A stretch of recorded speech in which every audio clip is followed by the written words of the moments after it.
സംഭവത്തിൽ പ്രധാനമായും നാം കേട്ടത് മലയാളിയായ KJ എബ്രഹാമിൻ്റെ പേരാണ്. ഇതേ എബ്രഹാമിൻ്റെ NBTC ഗ്രൂപ്പിൻ്റെ ഉടമസ്ഥതയിലുള്ള ഫ്ളാറ്റിലാണ് തീപിടുത്തമുണ്ടായത്. ഇതോടെയാണ് മലയാളി കൂടിയായ KJ എബ്രഹാം ആരാണെന്ന ചോദ്യം ഉയർന്നത്. ആടുജീവിതം സിനിമയുടെ നിർമ്മാതാവ്, കേരളത്തിൽ ഒരു മന്ത്രിയുടെ രാജിയിലേക്ക് നയിച്ചതടക്കം രാഷ്ട്രീയ വിവാദങ്ങളുടെ കേന്ദ്രബിന്ദുവായ വ്യവസായ പ്രമുഖനാണ് എബ്രഹാം. ആരാണ് ഈ KJ എബ്രഹാം?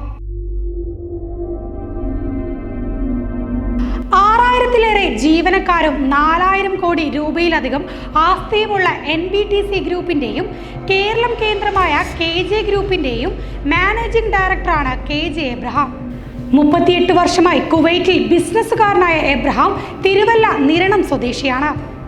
എറണാകുളം കുണ്ടന്നൂരിലെ പഞ്ചനക്ഷത്ര ആഡംബര ഹോട്ടലായ ക്രൗൺ പ്ലാസയുടെ ചെയർമാനും തിരുവല്ലയിലെ KJ എലൈറ്റ് കോണ്ടിനെന്റൽ ഹോട്ടലിന്റെ പങ്കാളിയുമാണ്.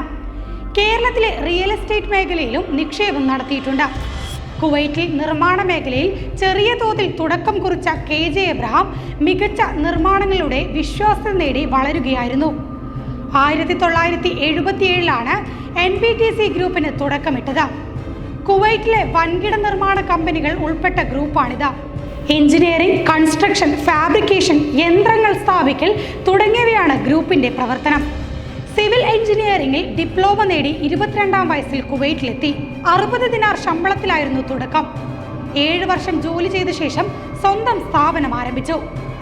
ചെറുകിട നിർമ്മാണങ്ങൾ ഏറ്റെടുത്ത് വിജയകരമായി പൂർത്തിയാക്കി.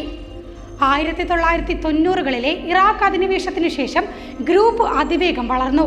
ഹൈവേ സെന്റർ എന്ന പേരിൽ സൂപ്പർ മാർക്കറ്റ് ശൃംഖലയും കുവൈറ്റിലെ ഏറ്റവും വലിയ കൺസ്ട്രക്ഷൻ ഗ്രൂപ്പുമാണ് NBTC. VS അച്യുതാനന്ദൻ മന്ത്രിസഭയിൽ പൊതുമരാമത്ത് മന്ത്രിയായിരുന്ന TU കുരുവിളയുടെ മക്കൾ ഉൾപ്പെട്ട രാജകുമാരി ഭൂമി ഇടപാട് പുറത്തു കൊണ്ടുവന്നത് ഇദ്ദേഹമാണ്. ഇടുക്കി രാജകുമാരി വില്ലേജിലെ 50 ഏക്കർ ഭൂമി 7 കോടി രൂപയ്ക്ക് എബ്രഹാമിന് വിൽക്കാൻ കുരുവിളയുടെ മക്കൾ ശ്രമിച്ചിരുന്നു. എന്നാൽ ഇത് പുറമ്പോക്കാണെന്നും കുരുവിളയുടെ ബിനാമി ഭൂമിയാണെന്നും തിരിച്ചറിഞ്ഞതോടെ എബ്രഹാം ഇടപാടിൽ നിന്ന് പിന്മാറി. മുടക്കിയ 7 കോടി തിരികെ കിട്ടിയില്ല. ഇക്കാര്യം എബ്രഹാം ഉന്നയിച്ചതോടെ അന്വേഷണത്തിന് IAS ഉദ്യോഗസ്ഥനായ രാജു നാരായണ സ്വാമിയെ സർക്കാർ നിയോഗിച്ചു.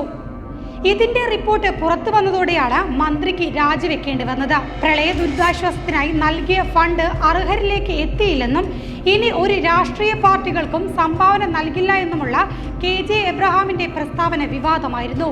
അടച്ചിടുന്ന വീടുകൾക്ക് നികുതി ചുമത്താനുള്ള സർക്കാരിന്റെ തീരുമാനത്തിന് എതിരെയാണ് എബ്രഹാം പ്രസ്താവന നടത്തിയത്.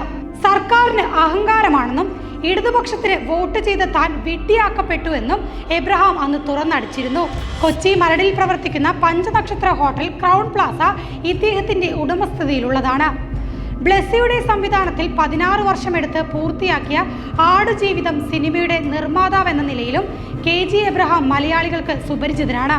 KJ എന്ന ചുരുക്കപ്പേരിൽ അറിയപ്പെടുന്ന KJ എബ്രഹാം 1977 മുതൽ കുവൈറ്റ് ആസ്ഥാനമായി പ്രവർത്തിക്കുന്ന KJ ഗ്രൂപ്പിന്റെ സ്ഥാപകനും ചെയർമാനുമാണ്. ക്രൂഡ് ഓയിൽ അനുബന്ധ വ്യവസായങ്ങളിൽ KJ ഗ്രൂപ്പിന് കുവൈറ്റിലും മിഡിൽ ഈസ്റ്റിലും നിരവധി സ്ഥാപനങ്ങളുണ്ട്. വിദ്യാഭ്യാസം, tourism, real estate, marketing, oil തുടങ്ങി പല മേഖലകളിലായി നിരവധി വ്യവസായങ്ങൾ അദ്ദേഹത്തിനുണ്ട്. ഇതോടൊപ്പം നിരവധി സ്റ്റാർട്ടപ്പ് കമ്പനികളിലും KJ ഗ്രൂപ്പ് സമീപകാലത്ത് നിക്ഷേപം നടത്തിയിരുന്നു. അതേസമയം ലേബർ ക്യാമ്പിലെ തീപിടുത്തത്തിൽ അതികർശനമായ നടപടികളിലേക്ക് കുവൈറ്റ് ഭരണകൂടം കടന്നുവെന്നാണ് വിവരം. കുവൈറ്റ് ഉപപ്രധാനമന്ത്രി കെട്ടിട ഉടമയെ അറസ്റ്റ് ചെയ്യാൻ ഉത്തരവിട്ടതായും അൽ ജസീറ റിപ്പോർട്ട് ചെയ്തിരുന്നു. റിയൽ എസ്റ്റേറ്റ് ഉടമകളുടെ അത്യാഗ്രഹമാണ് ഇത്തരം ദുരന്തങ്ങളിലേക്ക് നയിക്കുന്നതെന്ന് ആഭ്യന്തര പ്രതിരോധ മന്ത്രാലയങ്ങൾ കൂടി കൈകാര്യം ചെയ്യുന്ന ഷെയ്ഖ് ഫഹദ് പറഞ്ഞു. തീപിടുത്തത്തിന്റെ പശ്ചാത്തലത്തിൽ തൊഴിലാളികൾ അനധികൃതമായി തിങ്ങിപ്പാർക്കുന്ന കെട്ടിടങ്ങളുടെ ഉടമകളെ പിടികൂടാനും നിയമ നടപടികൾ സ്വീകരിക്കാനും കുവൈറ്റ് ആഭ്യന്തരമന്ത്രി നിർദ്ദേശം നൽകിയിട്ടുണ്ട്.